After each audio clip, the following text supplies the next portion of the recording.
अस्सलाम वालेकुम, नमस्कार, सत श्री अकाल एंड गुड इवनिंग। मैं हूं आरज़ू काज़मी और आप हमेशा की तरह हमारे यूट्यूब चैनल पे हैं और हमारे साथ हैं जी डॉक्टर अभिषेक मिश्रा। बहुत शुक्रिया सर कि आज आप आए, thank you so much. Thank you Aarzoo ji, always a pleasure आपके चैनल पे आने पे। और सर आज हम बात करेंगे ज़रा इंटरनेट की, ज़रा जो कई चेंजेस जो इंटरनेट की वजह से आम जिंदगी में आए हैं, खास तौर पे स्टूडेंट्स की भी। अब क्या आपको लगता है कि अब पहले जैसा स्टूडेंट्स को बहुत ज़्यादा वो जो बैग लेके जाते थे बुक्स भरी हुई, अब उसकी ज़रूरत नहीं रही है? उनकी नॉलेज में कोई बहुत तेज़ी के साथ आप चेंज देख रहे हैं, क्योंकि इंटरनेट के ज़रिए उन्हें कई चीज़ें जो हिस्ट्री की हैं वो भी पढ़ने को मिल जाती हैं, जो आमतौर पे हमें इतनी आसानी से हमें नहीं पता चलती। क्या चेंज आप देख रहे हैं इंटरनेट की वजह से आम लोगों की लाइफ में? तो बहुत अच्छा क्वेश्चन है और बड़ा मतलब ये ना पिछले 100 साल से ये क्वेश्चन पूछा जा रहा है in different forms and shape कि टेक्नोलॉजी गलत की जो। क्वेश्चन कह दिया मैंने, आप कह रहे 100 साल से पूछ रहे हैं। हाँ नहीं नहीं, बहुत अच्छा क्वेश्चन है ये, बिकॉज आपके क्वेश्चन का जो क्रक्स है वो ये कि टेक्नोलॉजी बून है या बेन है। ठीक है ना, तो अब उस टेक्नोलॉजी का नाम इंटरनेट है। आज की डेट में एक टेक्नोलॉजी इंटरनेट है। अब इंटरनेट ने भाई मैं आज यहाँ पर हूँ, एक बहुत ही साधारण परिवार का बच्चा आपके साथ बैठा हुआ है। आप इतनी बड़ी पत्रकार हैं, इतना आपका पूरे दुनिया में नाम है और मैं आपके साथ शो कर रहा हूँ, ये बिकॉज ऑफ इंटरनेट ही हुआ ना संभव। कि मुझे तो कोई जानता भी नहीं था, इंटरनेट से मैं थोड़ी जानकारियां पता करके कभी यहाँ पढ़ गया, कभी वहां पढ़ने चला गया और ऐसे करते करते मैं यहाँ तक आया। सो ये सब इंटरनेट की। देखिए आरजू जी, मार्गदर्शन या गाइडेंस ये बहुत जरूरी चीज होता है। अगर आप गलत मार्गदर्शन दे दें, लोगों का जीवन खराब हो जाता है ना। या उनको अगर सही समय पे सही चीजें ना पता हो तो उनको ये आभास होता है कि भाई ये तो अब मैं वो करना नहीं चाहता था, या मुझे पता होता तो मैं ये कर लेता। ये सब हम अपने जीवन में रिग्रेट करते हैं कई बार, जब हम अपने लाइफ के बहुत लैटर स्टेज पे होते हैं। तो इंटरनेट ने वो चीजें मुझे पता करवाई, जो भी मेरी छोटी समझ थी, जितनी भी मुझे ईश्वर ने बुद्धि दी थी, मैं यहाँ तक पहुंचा। पढ़ते लिखते गिरते पढ़ते, वो सब इंटरनेट की देन है। उसी इंटरनेट का उपयोग करके आज आप देख लें, लोग बहुत कुछ सीख रहे हैं। School, colleges, universities, even justice system, बहुत सारे आजकल हमारे यहाँ जितनी भी कोर्ट्स की सुनवाई हो रही है सब ऑनलाइन कर दी गई है। तो लोग ये देख सकते हैं कि कोर्ट्स में क्या प्रोसीडिंग हो रही है, ट्रांसपेरेंसी कहाँ जा रही है। आप देखिए, इंटरनेट ने इतनी ट्रांसपेरेंसी कर दी कि आप कोर्ट्स में क्या डिस्कशन हो रहा है आप वो देख सकती हैं। अब I don't know about Pakistan, but India में कोर्ट्स की प्रोसीडिंग्स ऑनलाइन अवेलेबल हैं, वो यूट्यूब पे आ रही हैं, आप उनको देख सकते हैं। So this is what the contribution of internet is. और बच्चा जो भी हो ना, एक बच्चा, एक साधारण सा बच्चा, हमारे आप जब भी कभी बच्चे ही थे, वो देखिए मेहनत करने से बचना चाहते हैं हम सब लोग, लेकिन हमें उनको डिसिप्लिन करना पड़ता है। उनको सही चीजें बतानी पड़ती हैं ताकि जो उनका फॉर्मेटिव स्टेज है वहां पे डिसिप्लिन इंट्रोड्यूस करके हम उनको एक बेहतर मनुष्य बना सके।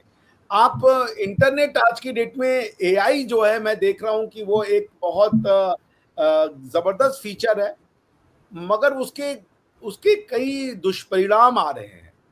मैं कल लिंक्डइन पे पढ़ रहा था कि एक एमआईटी में शोध किया गया, रिसर्च किया गया। उसमें 1 साल तक जो लोग आर्टिफिशियल इंटेलिजेंस का यूज करके पढ़ाई कर रहे हैं और वो लोग जो बिना आर्टिफिशियल इंटेलिजेंस के यूज के पढ़ाई कर रहे हैं, उनके ब्रेन की मैपिंग की गई। और उसमें यह पाया गया कि जो लोग बिना एआई के ब्रेन को यूज करके पढ़ाई कर रहे हैं, उनका ब्रेन एक्टिव है बहुत ज्यादा, उसमें बहुत सी जो न्यूरल फंक्शंस होते हैं वो सब चल रहे हैं। लेकिन वो लोग जो कि एआई से अपनी लर्निंग प्रोसेस कर रहे हैं, उनका ब्रेन का न्यूरल फंक्शंस 1/10 हो गया। इट्स अ मेजर थिंग कि भाई आप लोगों को डिपेंडेंट देखिए, जब आप अपने बुद्धि का उपयोग ही नहीं करेंगे, आप वो हार्डशिप ही नहीं लेंगे जो कि आपको लेनी चाहिए in order to acquire the skills. जैसे मेमोरी एक स्किल है ना, जैसे हम लोग कहते हैं बचपन में, अरे ये तो रट्टू तो होता है। रटना, हर चीज रटना बुरी नहीं होती है। Memory is a very very important skill. उसी तरीके से एनालिसिस एक बहुत अच्छी स्किल है। उसी तरीके से आप जो देख ले और जो स्किल्स होती हैं रिसर्च की, वो सारी बहुत इंपॉर्टेंट स्किल है, मगर उसमें आपको मेहनत करनी पड़ती है ना। आप बहुत चीजें पढ़ेंगे तो आपको नया आइडिया आएगा। अब आपने वो सब चीजें पढ़ने स्किप कर दी और उन सब चीजों का एक सिंथेसिस पढ़ लिया, अब उसको आपको समझ में नहीं आ रहा है जो डिफरेंट गैप्स थे। तो मेरे हिसाब से जो स्टूडेंट्स बहुत ब्राइट होते हैं, सारे बच्चे ब्राइट होते हैं, इसमें कोई शक नहीं है, कोई मुझे अंदेशा नहीं है, इसमें जरा सा भी संदेह नहीं है। लेकिन हाँ, मैं ये देख रहा हूँ, अगर मैं स्टूडेंट्स के पॉइंट ऑफ व्यू से बात करूं, तो ये थोड़ा सा इसको कंट्रोल करने की जरूरत है, वरना डिपेंडेंस ऑन एआई बढ़ जाएगी। और होगा ये कि अभी देखिए एआई करता क्या है कि इंटरनेट पे एग्जिस्टिंग नॉलेज को वो एनालाइज करके आपके क्वेश्चन के हिसाब से दे देता है। वो नॉलेज का क्रिएशन नहीं कर रहा, वो नॉलेज का सिंथेसिस कर रहा है। वो उसकी वजह से जो एग्जिस्टिंग नॉलेज है वो बस उसी से खेल रहा है, और उसके बाद वो अपना एक नॉलेज उन एग्जिस्टिंग नॉलेज के बेसिस पे बना दे रहा है। सो नया नॉलेज जो कि एग्जिस्टिंग नॉलेज को चैलेंज करना है, क्या वो एआई बना पाएगा? और जो बच्चे जो नए नॉलेज की ओर जाते, क्योंकि जब वो पढ़ते हैं उनको उस नॉलेज से गैप समझ में आता, उनके दिमाग में क्वेश्चंस आते, वो सब क्वेश्चंस नहीं आएंगे क्योंकि वो पूरा का पूरा नॉलेज जो रीडिंग मटेरियल है उन्होंने स्किप कर दिया। तो मुझे लगता है कि एआई का कंट्रोल यूज होना चाहिए, यूनिवर्सिटीज को बहुत केयरफुल होना चाहिए कि वो एक्सेस जो एआई की है उसको रेगुलेट करें। और अदरवाइज एक जो आप समझ लीजिए कि rigour of exam, rigour of learning और रिसर्च प्रोग्रेस, एनालिटिकल एबिलिटी, इस सब का बहुत प्रभाव पड़ेगा मानवता के ऊपर। इसलिए मुझे लगता है कि AI is a very very good thing, but it has its flip side. Students के पर्सपेक्टिव से बात करो, मैं अपने पर्सपेक्टिव से या दूसरे पर्सपेक्टिव से नहीं, स्टूडेंट जो कि फॉर्मेटिव एज में होता है जिसका दिमाग, उसके लिए जो है ना इंटरनेट एक जबरदस्त चीज है। इंटरनेट में बहुत सी चीजें, एआई उसका जस्ट एक पार्ट है, बट इंटरनेट का उपयोग तो बहुत अच्छी चीज है। वो इंटरनेट को यूज करके लर्निंग उसकी इजी है, एक्सेस टू मटेरियल इजी है, जिसके लिए पहले लोग हजारों मील का सफर करके एक शहर में जाया करते थे, क्योंकि वो किताबें सिर्फ वहीं अवेलेबल होती थी, वो यूनिवर्सिटियां वहीं अवेलेबल होती थी। अब वो नहीं है, आज आपके डोर स्टेप पे, आपके घर की चार दीवारी के अंदर में आपको वो सारी नॉलेजेस अवेलेबल है। इसलिए इंटरनेट तो जबरदस्त चीज है। मैं तो अपना जो है अपने गुरुओं के अलावा अपना शत शत नमन पेश करता हूँ इंटरनेट को, जिसकी वजह से मैं यहाँ तक आ पाया। जो भी मुझे मार्गदर्शन मिला वो इंटरनेट ने दिया। और मैं फिर कह रहा हूँ, गलत मार्गदर्शन जीवन बर्बाद कर देता है, लेकिन सही मार्गदर्शन जीवन का सही निर्माण करता है। सही लेकिन सर, स्टूडेंट्स के साथ साथ ऑब्वियसली टीचर्स को भी इससे काफी आसानी हो जाती है इंटरनेट की वजह से। लेकिन आपको नहीं लगता कि थोड़ा सा मतलब इसका मिसयूज भी होता है? थोड़ा सा हम लोग रिलैक्स भी हो जाते हैं, चीजें जो पहले लोगों को वैसे ही याद हो जाती थी वो अब थोड़ा कम हो गया है। हर चीज के लिए हम उसी के ऊपर एक तरह से डिपेंडेंट हो गए हैं और डबल चेक नहीं किया जाता उस नॉलेज को, उस टेक्स्ट को। देखिए, आप एक बार क्वेश्चन को रिपीट कीजिए, मैं शायद का क्रक्स नहीं समझा। सर मैं ये पूछ रही हूँ, एक तो ये कि टीचर्स को इंटरनेट से क्या आसानी हुई है, स्टूडेंट्स का तो आपने बताया, लेकिन टीचर को क्या आसानी हुई? दूसरा ये कि कहीं ना कहीं ये भी देखने में आया है कि मिसयूज होता है इसका, इंटरनेट का, या फिर ये कह लीजिए कि उस पर अगर कोई न्यूज है, कोई बात है, तो उसको डबल चेक नहीं किया जाता, बस जो आ गया हम उसी पे बिलीव करते हैं। क्या उसको डबल चेक भी होना चाहिए? देखिए, मेरे ख्याल से इंटरनेट का, अब जैसे टर्न इट इन करके सॉफ्टवेयर है, चूंकि अब आप अगर प्रोफेसर्स के पर्सपेक्टिव से करेंगे, सो मेरे लिए तो बहुत आसान है। मेरे जो दुनिया भर की नॉलेज सिस्टम मेरे एक्सेस में है। मैं इंटरनेट की बात कर रहा हूँ एज अ प्लेटफॉर्म। तो आप इंटरनेट से पॉइंट देख सकते हैं, आप इंटरनेट से रिलीजियस डॉक्ट्रिनेशन देख सकते हैं, आप इंटरनेट से डिस्ट्रक्टिव चीजें देख सकते हैं। इंटरनेट तो एक माध्यम है, एक सिंपल मीन्स है। उसका जो कंटेंट है वो हर तरीके का कंटेंट है। आपको क्या चाहिए इंटरनेट से? हम आप यहाँ बैठ करके एक अच्छी कंस्ट्रक्टिव चर्चा कर रहे हैं, गुफ्तगू कर रहे हैं, लेकिन हम लोग यहीं बैठ करके बम मारने का प्लान बना सकते हैं, दूसरे को डिस्ट्रॉय करने का प्लान बना सकते हैं। सब इंटरनेट के थ्रू संभव है।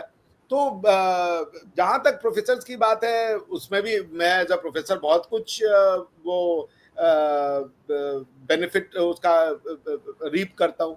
कॉन्फ्रेंसेस बैठे बैठे, सुप्रीम कोर्ट की प्रोसीडिंग्स बैठे बैठे, पार्लियामेंट की प्रोसीडिंग्स घर बैठे बैठे, उसके बाद access to various library digital form में घर पे बैठे बैठे, उसके बाद आपको जो है राइटिंग घर बैठे बैठे। मेरी, जैसे मैं चूंकि हिंदी मीडियम से पढ़ा हुआ था, मेरी रिटन इंग्लिश उतनी शुद्ध नहीं है, तो आज मैं अपनी रिटन इंग्लिश को और बेटर कर सकता हूँ ग्रामेटिकल लर्निंग करके, या अपना जो प्रूफ रीडिंग करके। सो इमेंस बेनिफिट है। आप टर्निटिन से आप जो है वो चीटिंग पकड़ सकते हैं कि किसने कहां से माल मैटर उठाया है। तो देयर इज इमेंस बेनिफिट, इसमें तो कोई शक नहीं है। लेकिन यही है कि इंटरनेट ने देखिए सब सॉवरेनिटी का मतलब चेंज कर दिया यार। आप और हमको मिलने के लिए वीजा की जरूरत पड़ती। आज टू हेल विद वीजा हम आप मिलके बैठे हुए हैं, गवर्नमेंट को हमने ओब्लिटरेट कर दिया। अगर गवर्नमेंट ये चाहती कि अभिषेक मिश्रा और आरजू काजमी कभी मिलकर बात ना कर पाए और इनके बीच में वीजा कर देंगे और पॉलिटिकल डिवीजन कर देंगे, हम एक दूसरे से मिलने नहीं देंगे, खत्म हो गया। आज आरजू काजमी अभिषेक मिश्रा से बैठ के गोवा में और लाहौर में बातें हो रही हैं। अब आपको अगर कोई भड़काना चाहे आप सीधा फोन कर लेंगे कि अभिषेक जी आप सीधा हमसे बात कर सकती हैं। So this is all because of internet. हम एक दूसरे को देख रहे हैं। सबसे बेस चीज है कि डेटा रियल टाइम में। आरजू जी आपके यहाँ पे मेरे ख्याल से 12:33 हो रहा होगा, मेरे यहाँ 12:03 हो रहा है। रियल टाइम में हम एक दूसरे को देख रहे हैं। This is all net. Government challenge हो गई। बिटकॉइन ने तो इकोनॉमिक सॉवरेनिटी का मतलब ही चेंज करके रख दिया इंटरनेट ने। इंटरनेट पे देखिए सॉवरेनिटी का मतलब क्या होता है, लॉ बनाने का फंक्शन है कुछ। सॉवरेनिटी का मतलब है कुछ ऐसे एक्शन जो सिर्फ गवर्नमेंट करती है, उसको सॉवरेन फंक्शन कहते हैं। अब इंटरनेट की दुनिया में कौन लॉ बना रहा है? इंटरनेट को रेगुलेट करने के लिए कौन लॉ बना रहा है? ये सारे प्राइवेट पर्सन है। ये लॉ बना रहे सॉवरेन्स के लिए। मैं जब इंटरनेशनल लॉ का प्रोफेसर हूं, इंटरनेशनल लॉ बच्चों को पढ़ाता हूं, तो उसमें एक आता है कि इंटरनेशनल लॉ की वैलिडिटी कहां से आती है, क्यों इंटरनेशनल लॉ बाइंडिंग होता है। क्योंकि स्टेट जैसे पाकिस्तान का लॉ आप पे इसलिए लागू हो जाता है क्योंकि भाई आप पाकिस्तान की पार्लियामेंट को मानती हैं, आप पाकिस्तान के कॉन्स्टिट्यूशन पे आपने ट्रस्ट दिखाया है। उसी तरीके से कुरान आपके ऊपर इसलिए अप्लाई हो जाता है क्योंकि आपने अल्लाह के ऊपर अपना ट्रस्ट दिखाया है। लेकिन पॉइंट ये हो जाता है कि इंटरनेट की जो लॉज है वो गवर्नमेंट को कैसे बाइंड कर रही है। इंटरनेशनल लॉ इसलिए बाइंड होता है, वो स्टेट कहता है कि भाई हमने अपना कॉन्ट्रेक्चुअल या इसको ऑटो लिमिटेशन या कई तरीके से एक्सप्लेन किया जाता है कि भाई हमने बनाया है तो हम अपने ऊपर मान लेंगे। लेकिन इंटरनेट के जो नियम और वो है विधि है वो तो बना ही नहीं रहा है। स्टेट का कोई रोल नहीं है। आईकान करके ICANN करके प्राइवेट बॉडीज हैं, वो बना रहे जो स्टेट के ऊपर लागू हो रहा है। ट्विटर जो है वो अब गवर्नमेंट को बैन कर रही है। ट्रंप को ट्विटर ने बैन कर दिया था। हमारे यहाँ के ministry of information and broadcasting को ट्विटर ने बैन कर दिया था।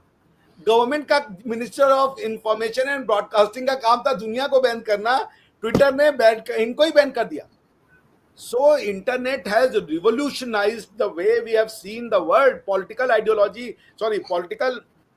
science को इन्होंने चेंज करके रख दिया है भाई।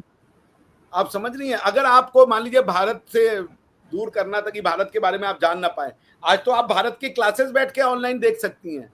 क्या पढ़ा रहे हैं लोग अपने आप को? इंटरनेट ने तो एक नई दुनिया, इसीलिए इसको कहते हैं वर्चुअल वर्ल्ड। ठीक है, आप समझ रही हैं? जी जी जी बिल्कुल ऐसे ही है सर। और जाहिर है कि इंटरनेट से बहुत कुछ, जैसे आपने कहा, क्या सीमा हैदर जो है वो इंटरनेट की वजह से वहां पर पहुंची भारत में, वो भी पूरे 4 बच्चे लेकर। वो भी इंटरनेट का कमाल है। ऐसे तो आपने सबको ब्लॉक कर दिया है, सबको उठा के ब्लॉक कर दिया है पूरे पाकिस्तान को, लेकिन सीमा हैदर आप लोग फिर भी रख के बैठे, आप उसे फिर भी रख के बैठे।